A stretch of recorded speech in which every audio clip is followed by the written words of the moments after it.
국민의당 안철수 전 대표의 이른바 짐승 발언 파장이 일파만파입니다. 그러게요. 2012년 대선 당시에 후보 사퇴를 발표한 직후 문재인 후보를 적극적으로 돕지 않았다 이런 지적에 반박하면서 나온 발언인데요. 예. 정치권인이 그야말로 발칵 뒤집혔습니다.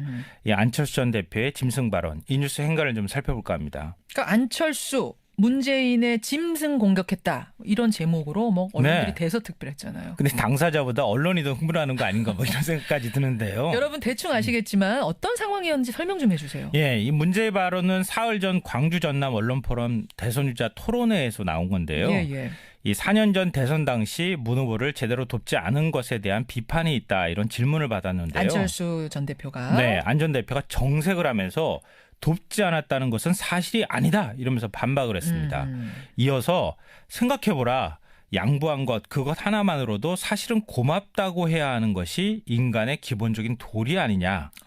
동물도 고마움을 한다. 짐승만도 못한 것이다. 이렇게 얘기를 했어요. 바로 이 부분이죠. 동물도 고마움을 아는데 짐승만도 못한 거다. 네, 이 발언이 알려지자마자 정치권이 발칵 뒤집혔는데요. 예. 국민의당 주승용 원내대표는 얼마나 속이 상했으면 그런 말을 했겠느냐 이러면서 안 전 대표를 거들고 나섰는데요. 그동안 얼마나 쌓인 게 많았으면. 네, 이 민주당에서는 정반대의 반응이 나왔습니다. 아주 불편한 심기를 감추지 못했는데요. 예. 이석현 의원은 막말의 종결판이다.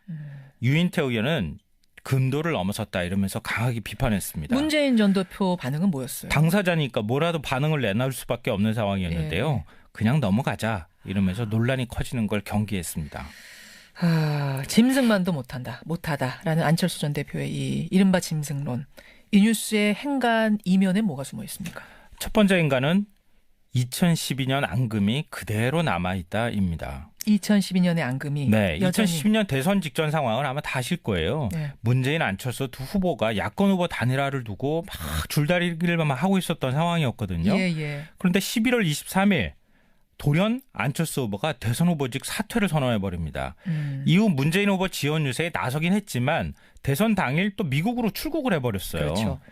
그렇지만 이 일이 있은 지 벌써 5년이 지났어요. 사실 5년이면 웬만한 사이는 좀 강산이 한 절반 정도 바뀌는 시간? 감정이 이제 풀어질 때도 됐는데. 네. 근데 그게 그대로 지금도 남아있다는 얘기인데요. 그러게요.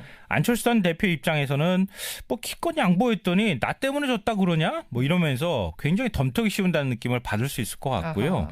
그래서 지난 설 때 안 전 대표가 페이스북 토크를 했거든요. 예. 그때 안 도와줬느니 하는 건 후한무치한 흑색선전이다 이렇게 얘기를 한 적도 있습니다. 그때도 한번 반발을 했었어요. 네. 예, 후한무치다. 근데 하지만 문재인 전 대표 지지자 입장에서는 전혀 다른 생각을 가지고 있는데요. 제대로 도왔으면 선거에서 지지 않았을 것 같다. 여전히 섭섭한 거죠. 네. 최근에 출간된 문재인 대담집에도 같은 질문이 나온대요. 예. 문 전 대표 반응이 굉장히 흥미롭습니다. 어떻게요? 섭섭하긴 했지만 다 내 탓입니다. 이렇게 말할 것 같았는데 그게 아니었고요. 예. 이랬더라면 저랬더라면 하는 아쉬움들이 있지만 알 수는 없죠. 이렇게 얘기했어요. 이랬더라면 저랬더라면 하는 많은 아쉬움들이 있지만 알 수는 없죠. 네. 이렇게 써 있어요. 묘하잖아요. 뉘앙스가. 아하. 이게 결국 대통합민주신당에서 국민의당이 분당하고 예. 지금까지 하나로 뭉쳐지지 못하는 근본적인 불화, 근본적인 불신의 원인이 된 게 아닐까 그런 생각이 듭니다. 앙금이 남아있다. 네. 앙금이 남아있다. 그러네요. 두 번째 행간 뭡니까? 두 번째 행간은 앞으로 더 센 독설이 펼쳐질 것이다입니다. 그러니까 앙금은 하여튼 그대로 남아있는데 이제 표현 수위가 말입니다. 네. 그 앙금을 표현하는 수위가 사실상 점점 거칠어지다가 짐승까지 나온 거거든요. 네, 맞아요. 더 거칠어질 수도 있다고 보세요? 그러니까 보통 5년 정도 지나면요. 이제 그만 얘기합시다. 이렇게 얘기해야 되고 하는 게 맞거든요. 또 예. 통상 그렇게 하고. 속으로야 어쩔지. 네. 근데 국민의당 박지원 원내대표가 뭐라고 했는지 아세요? 뭐라고 했습니까? 독철수 잘했다. 박지원 대표는 워낙 이제 말을 언어를 잘 이용하시는 분이죠. 맞아요. 언어의 요리사. 네. 그래서 독철수 잘했다 이런. 네. 안철수 전 대표는 사실은 더해요. 너무 심한 표현 아니냐 이런 지적에 갈수록 세진다 이러면서 더욱 결기를 보였습니다. 갈수록 더 세질 거다? 네. 왜 그럴까? 왜요? 이게 이제 관심의 초점인데요. 이유가 있는 겁니까? 호남 쟁탈전 때문입니다. 호남. 문재인, 안철수 두 명 모두 광주 호남이 정치적 근거지잖아요. 그렇죠. 여기서 어떻게 지지율을 얻느냐에 따라서 정치적 생명이 왔다 갔다 합니다. 그러니까 안 전 대표는 호남 홀대론, 패권주의 이런 말들 계속하면서 문 전 대표 공격할 거고요. 예. 문 전 대표는 호남 홀대론의 정면 돌파를 시도할 겁니다. 어제 여수 방문했는데요. 참여정부가 역대 어느 정부보다 많은 호남 인사를 기용했다.